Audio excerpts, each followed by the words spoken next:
Cześć, zapraszam na 178 odcinek podcastu BSS bez tajemnic. Dzisiaj po angielsku z udziałem Eliasa van Herwaardena. Zapraszam.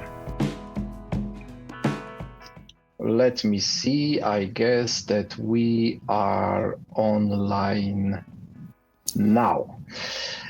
Elias, welcome. We are online, and this is something very, let's say, special to me, because this is first time where in my podcast there is an English-speaking person. So far, all of the discussions I had in here were in Polish, so you are the first international guest, first English speaker, although you are not only the English speaker, and my first international ambassador of Pro Progressio. It's a pleasure. Absolutely. Let me put off my phone. Sure. Good. Great. Elias, let me start with one sentence, which I actually have in front of me. And I'm sure you are very aware of this sentence because you are the author of one very good article in Outsourcing and More magazine. The title is Keep Calm and Carry On. And this is a story about location strategy perspectives on the COVID-19 crisis. Mm-hmm. Am I right? Yeah, you're absolutely right. And thank you again for inviting me to write that article. I think you asked me that in the early weeks of March. And of course, when it came into publication, time had gone on. And even now, we're in a new phase of, I think, absorbing and getting to know what COVID-19 is really doing to business.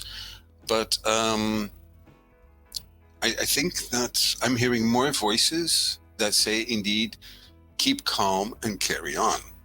I hear more voices saying that whatever is happening to business and to the business services sector is more about acceleration and a shifting of weights than it is really about a radical overhaul. But I might be wrong. But is it easy to be calm at this time? You know, the BSS industry, the BPO SSC industry, actually, it is placed all over around the world. Yeah, this industry is supporting a lot of clients. It is all the time growing. It is all the time choosing new destinations. And now it's like lockdown, isn't it?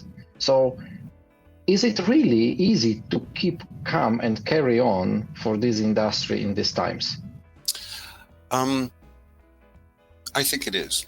I think when I think that, I'm thinking of people like a Michal, like a Wojtek, like a Sarunas, a Western Union, and all the other companies. And they kept calm. Were they disturbed? Were they anxious? Were they panicking? I spoke to them in webinars. I spoke to them offline. And basically, I didn't detect any signs of panic or anxiety. I think there's a lot that is being said by people around shared service centers. And people around shared service centers are advisors like myself. But they're also people in the frontline businesses where indeed everybody was crying wolf, or rather they were saying chaos. But the people in the centers themselves, the center leads, they were acting almost, if I might say, like military. In a sense, it was very disciplined. They first and foremost cared about the troops. Are my troops safe? Then, can I still manage my most critical processes? Then, what additional stuff can I do in a lockdown situation where I need to do remote? What I had been doing in my office with my teams for at least 3, 4, 5, even 10 years now. And I think they kept calm and they carried on.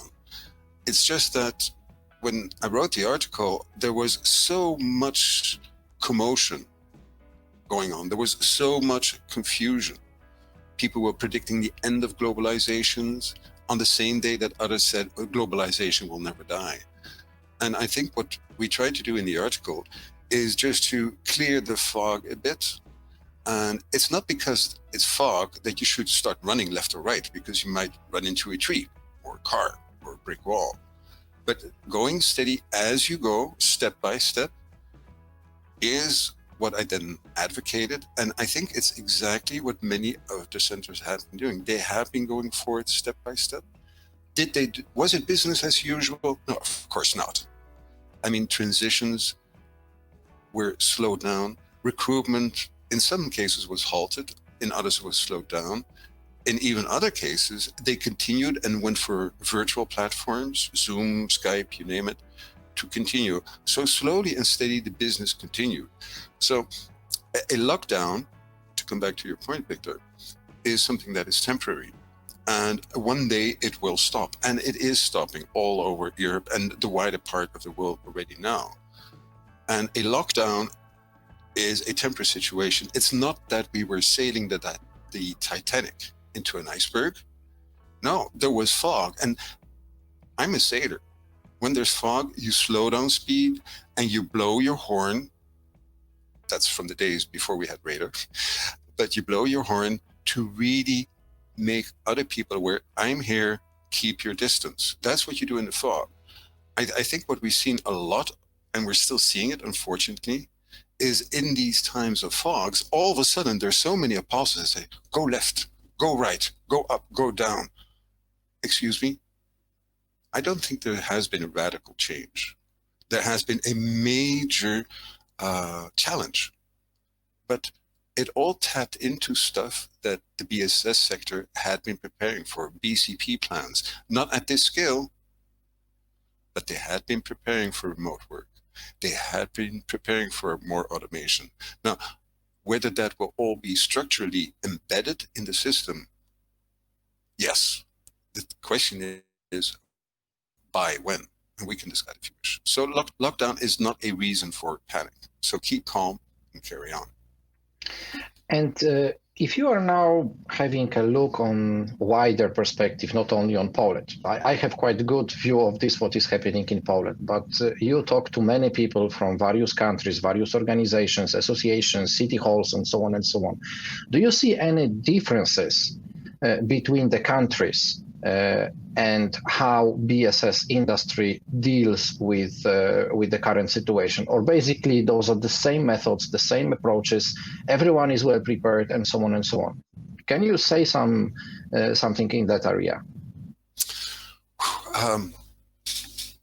You're asking this of a location strategist. So of course, my dear friend, I'll have to say, of course, the differences between countries, because if not, I'm out of a job. But in all honesty, yes, there are differences between countries. Every country, every city, every region has an ecosystem consisting of people, infrastructure, legislation, you name it. And these vary. They vary within your country. A Lublin is not exactly Krakow. They vary within the region. I mean, Poland is not Bulgaria and Moldova is not Serbia. They vary across the globe. I mean, the Czech Republic is not Costa Rica and Costa Rica is not Malaysia. There are very differences in ecosystems. And the companies that do well adjust their business drivers and goals to the ecosystem. Now, in some countries, of course, during this pandemic, work indeed also very quickly transitioned to remote. I just got off the phone with people from Itida in Egypt. And indeed, within 10 days, 80% of their workforce had started to work from remote. And it worked. And the centers still continue to produce, and they do very fine. Costa Rica, it's the same story. I've had same echoes from Malaysia. But what do these countries have in common? They have in common a very resilient telecommunications infrastructure, a very resilient power infrastructure. I also spoke to colleagues, friends in India, and there, unfortunately, seems to depend on who you talk to. But the truth is that in these mega cities, take Mumbai, people live clustered with a group of friends, a family, maybe even several generations in a very tight surface. So what does that mean for ability to concentrate? Then there's the infrastructure stuff. I mean, years back, I visited with BASF in Mumbai, and they equipped their management with laptops, just in case there was a monsoon. Actually, there was a monsoon when we were there, raining cats and dogs. And I said, well, how does it work? They said, well, the programs work, the manager told me, but unfortunately the Wi-Fi connection doesn't work. And at that point in time in Mumbai for BASF, it was a challenge to really organize remote work in a situation of monsoon because of local infrastructure. And word has it that indeed even today, it is a challenge in certain countries, in certain cities across the world that actually slows down the speed of the delivery centers to whatever clients they might be serving. So yes, there are differences between countries. And I think that if countries really realize the importance of this sector as contributor to their overall GDP, then maybe they should realize that a little investment in certain things, be it talent, infrastructure, power, Wi-Fi resilience, fiber optics, indeed is going to give them a massive payback going forward. And do you think that such situation which we are experiencing right now will have a positive impact on the return on the growth path of BSS activities across Europe?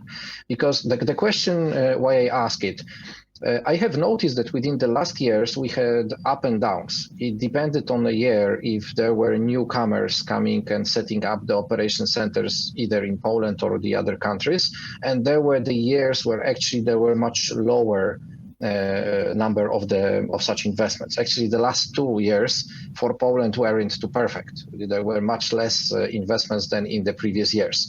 But now I do experience let's say, increased number of calls asking about the business opportunities. So I'm wondering if this is becoming an opening of a new trend of the new openings of the BSS centers, or maybe nothing like that is going to happen within the coming months.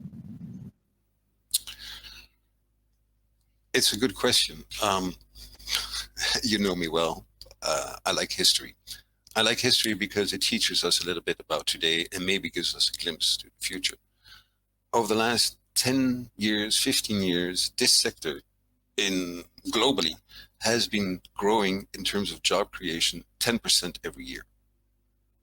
When we had the financial crisis in 2007, 2009, the sector did well, and it did very well just after the crisis.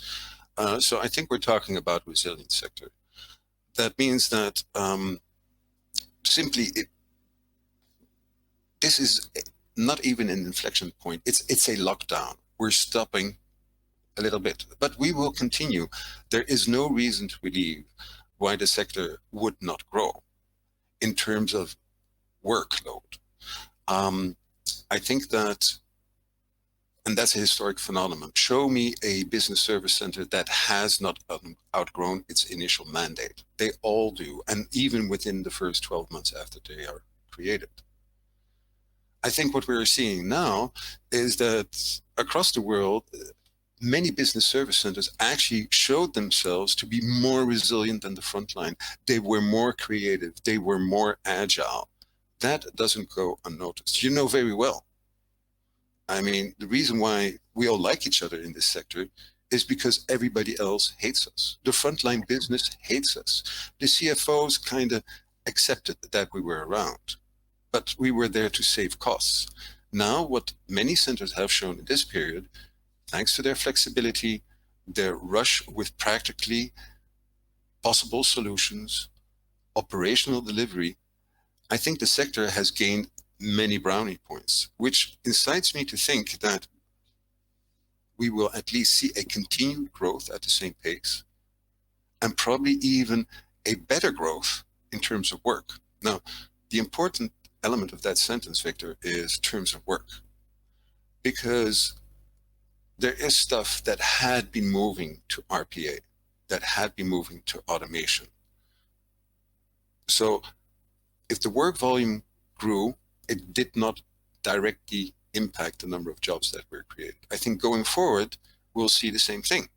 There will be more work, there will be more jobs, more than we ever had before, but it's not with the same kind of exponential growth as we've seen it in the last 10 years, definitely. And if I might come back, because you mentioned results for Poland,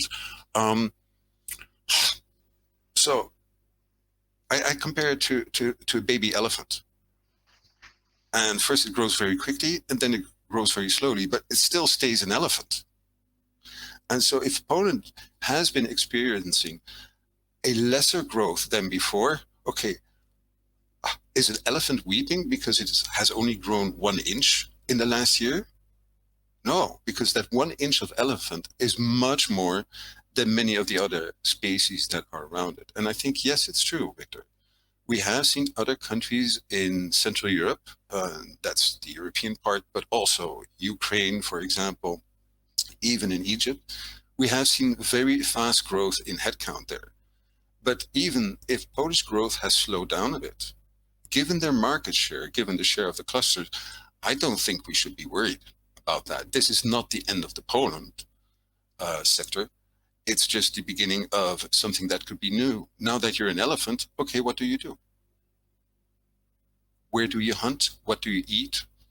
And how do you move about? I think those are the questions for Poland. I'm not at all worried about people saying the sector has reached an inflection point in Poland. I can't believe that there's no sign.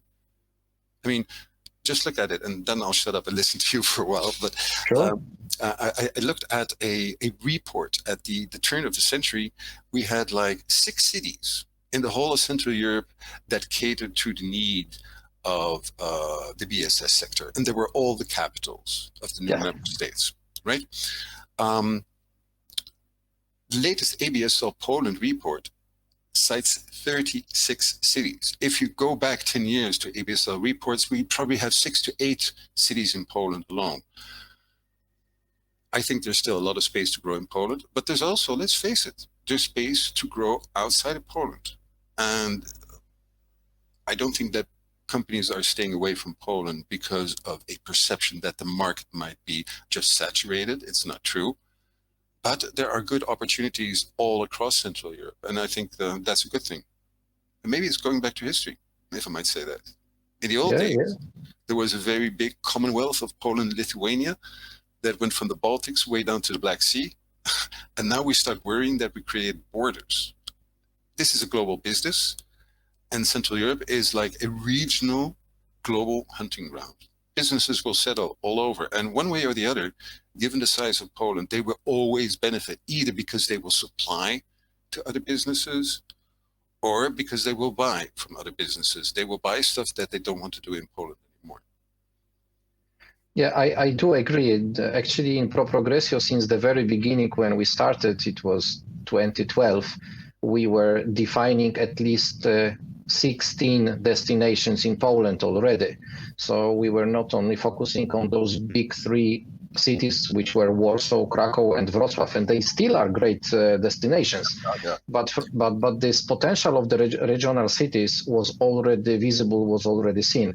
Those cities actually became much stronger within the last decade, and we can see it. The office infrastructure, the experience with the industry, the availability of people, the connectivity between cities, and so on and so on. So all of this had a positive impact on the environment where BSS industry started to grow and develop on the scale which it never had before. And I believe that, but this is my personal feeling, that in this growth of the industry, it is not focused on how many people are employed in the industry. It is rather what kind of processes and for what type of businesses the shared service centers and BPOs are developing and growing. And I do also agree with your statement about the RPA.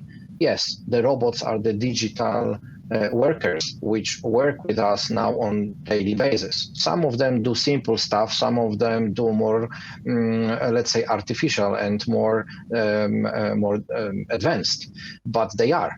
So we are growing the number of workers, but some of them do have DNA, the others have 0 and 1s, and that's how it cooperates all together.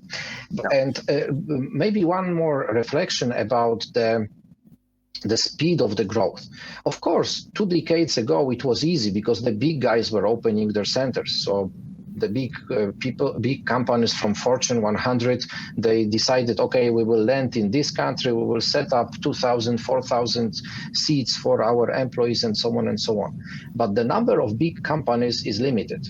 Then we have medium-sized businesses and then smaller sizes of businesses. And I guess that now we are in the era where those middle-level guys have much more to say than those big players. And probably this group has, or rather needs, more time to either define where and what to set up when it comes to the operation center, if they want to go to outsource or if they want to create their own shared service center. How do you think? No, I don't agree on the last part you said. I think you're absolutely correct.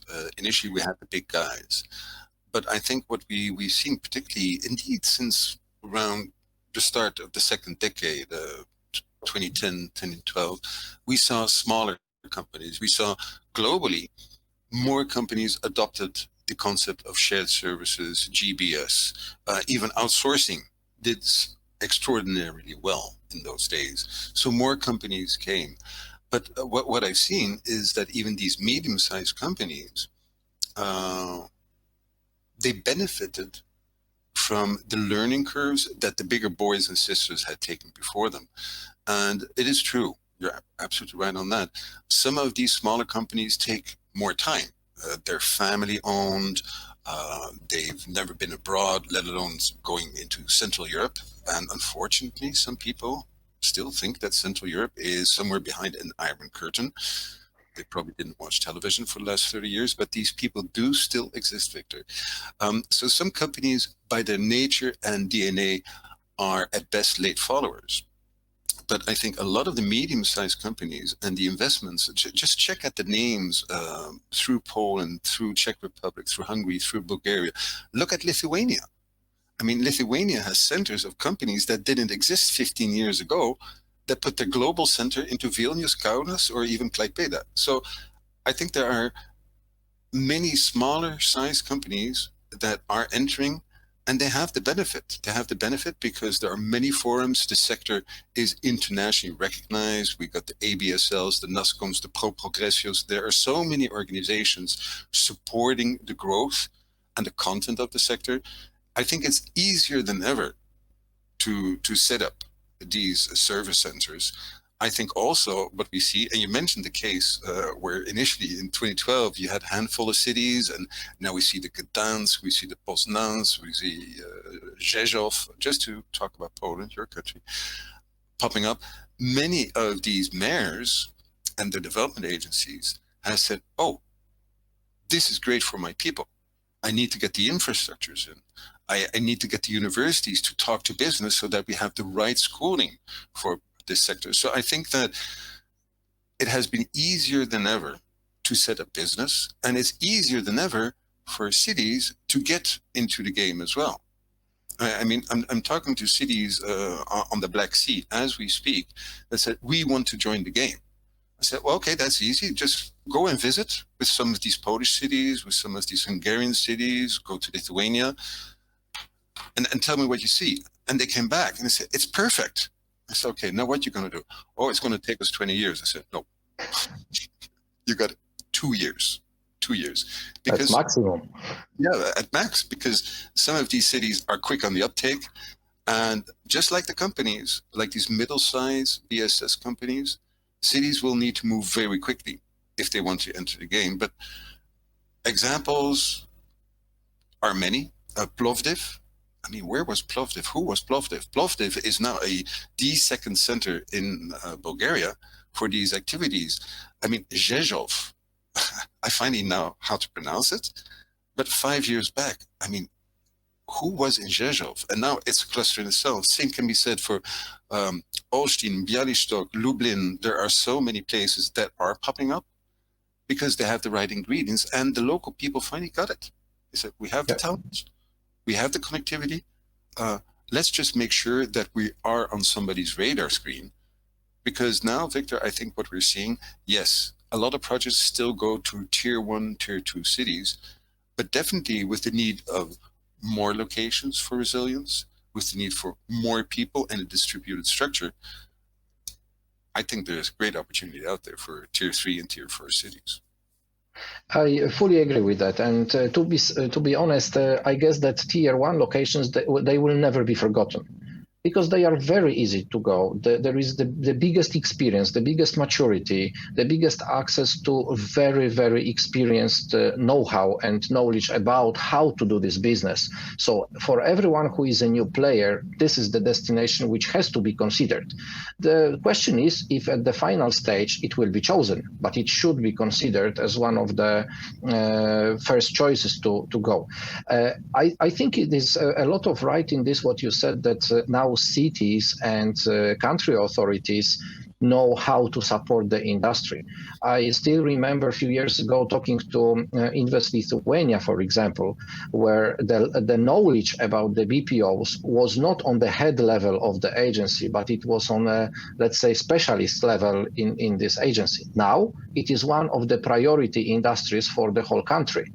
And if I'm not wrong, actually tomorrow, I guess this is a premiere of their newest report about the GBS in Lithuania. So I'm already looking forward to see this report, because every year it brings new and interesting numbers how this industry deals within this country. We have similar in Poland. So in Poland, there are also such reports being prepared regularly, but Lithuania is a smaller country with a smaller number of destinations.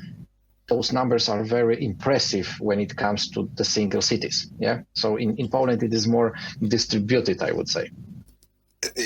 I fully agree. Let me chip in on that, because you mentioned about cities and about big companies and smaller companies. If my numbers are correct, and I know our mutual friends in Lithuania will kill me if I get them wrong, but I think that Lithuania as a country has around 18,000 people working in this sector, which is less than Poznan, right? And which is definitely less than Poland. However, they are making a killing. There are many top fintech companies, yes. Nasdaq is out there, the many top brands that actually go to Lithuania. I mean, and that for a country where 8 years ago, we barely had like 4,000 people working in the sector and nobody could find it on any map. So I think the Lithuanian example, that it has a couple of big centers, like Western Union, like Telia, like Danske Bank. But the Lithuania example, I think, is so illustrative for this sector. A couple of big companies, a lot of small companies, and every year it grows. And they are also a good example, to your point. This is about value creation. It's not about number of people. Yeah. This is about knowledge-based. It's not about transactional. And I think that lesson,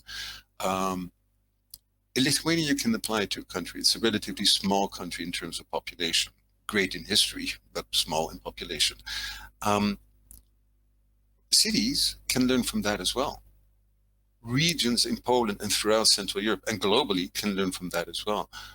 You need to move up that value chain. If your business is really in transactional, like we used to have in Krakow at the turn of the century, that is fine. If you are in Pondicherry or somewhere else in India, I'm not sure. And it might be fine if you're in a very small city somewhere in the middle of the Polish plains, Ukraine, or Belarus. But it's not fine if you're a tier 1 or a tier 2 city. Then you must move up that value chain. It's very simple. Yeah, that's a lot of right in that. Maybe different question, different area.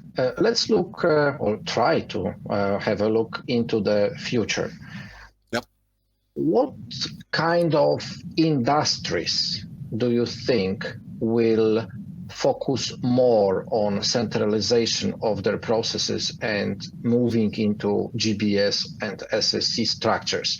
Do you think there will be some change on the market, and now an industry which wasn't so active now will be?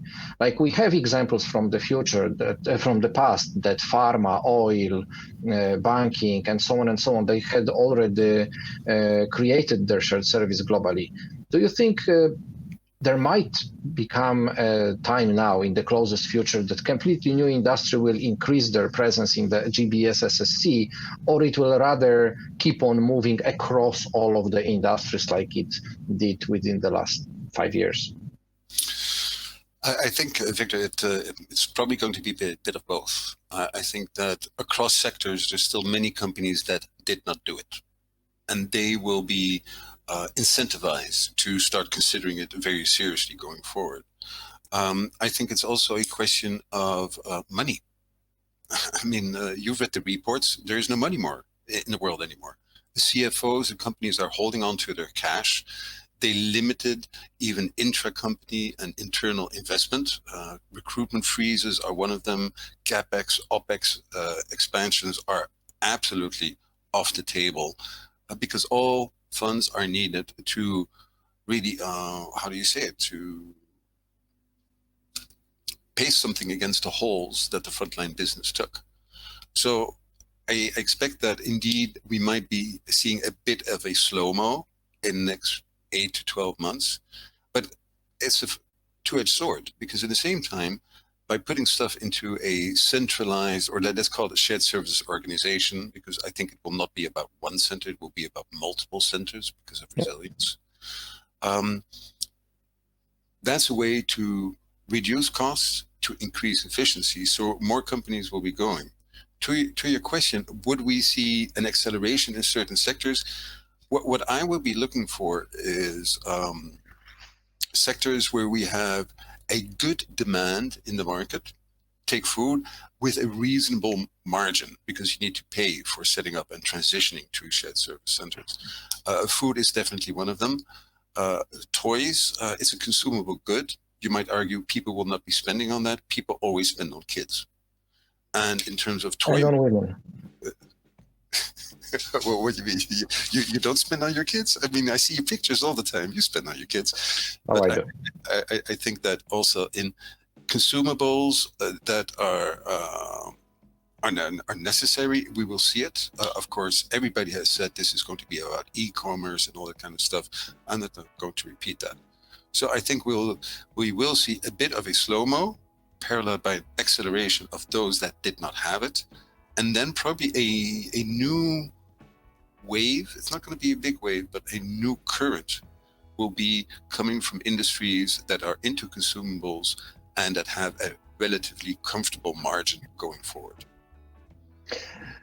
I just looked at our timing, so we just crossed half an hour. But I have one more question which I wanted to ask to complete, let's say, this what we were talking about for the last 30 minutes. And this question is US versus Western Europe. Do you think that now we are in such times that there will be noticed more activities of moving into nearshoring and moving into creating shared service centers in the group of investors or companies coming from the Western Europe and Scandinavia versus US? Because so far in Europe, globally, US was a significant or the most significant player when it comes to the industry. Do you think now those roles will be changed and Europe will become more active player?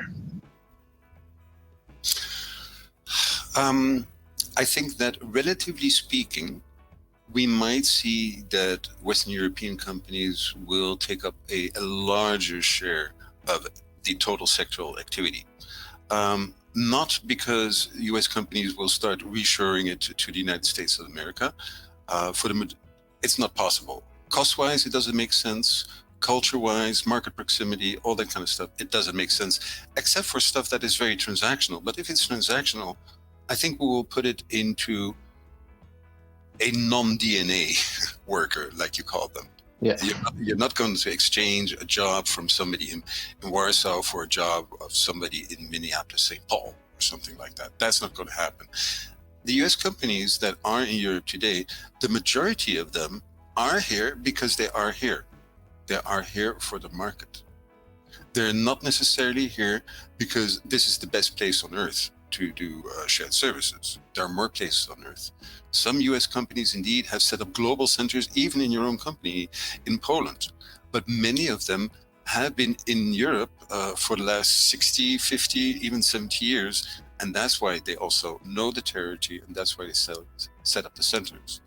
I think, though, that with the increased distancing between nations, and particularly between the European Union and the United States, US companies will be more inclined to expand and to invest in the United States as opposed to Western Europe. In that same period, we'll see Western European companies just moving on, which means that their relative market share or the relative activity rate indeed will, I think, supersede that of US companies. But I don't see any US company pulling back. They might actually decide to outsource it. It happened to Sony Pictures Entertainment in Gdansk. They outsourced it. But for the rest, I don't see them really reshoring what they set up in Europe back into the US. There are very few instances of anything like that happening. Simply doesn't work. No, I'm definitely not thinking about moving back something from Europe to US. This wasn't my question. And I strongly believe that Europe has already proved that we are a great destination for this kind of business. So anyway, my conclusion after this talk is that actually your title was very right. We should actually keep calm and move on this, what is happening right now. The last but not least, because some of my speakers may not know it, how to find you. Perhaps you can share with us how to find you if anyone would like to go deeper into the subjects which we were discussing today. Well, absolutely. And it's always a pleasure having these exchanges with you through the years. You've become a good professional friend, personal friend. If anybody would like to find me, please go to the Pro Progressio site. There's a section there on experts, and you can find me right there. And thank you, Victor, again, for this opportunity of bouncing off some ideas with you, and for the fact that people can find me through the Pro Progressio site. Look under experts, look under consultants. I'm right there. Thank you again. Thank you, Elias, for this. And of course, you are also to be found via LinkedIn and via your own page, Location Perspectives, which is looking very, very nice and it's interesting, and a lot of valuable content is being present over there. So let me close this conversation with such a sentence that we will, of course, add to the description of this talk, of this interview, the links to your pages, so it will make people easier to connect you. Thank you very much for today. Good idea. Thank you, Victor. Stay safe, be well. Bye. Thank you. Bye-bye. I to już wszystko na dziś. Dziękuję Wam bardzo, że byliście ze mną i zapraszam do stałej subskrypcji podcastu BSS bez tajemnic. Na razie, cześć!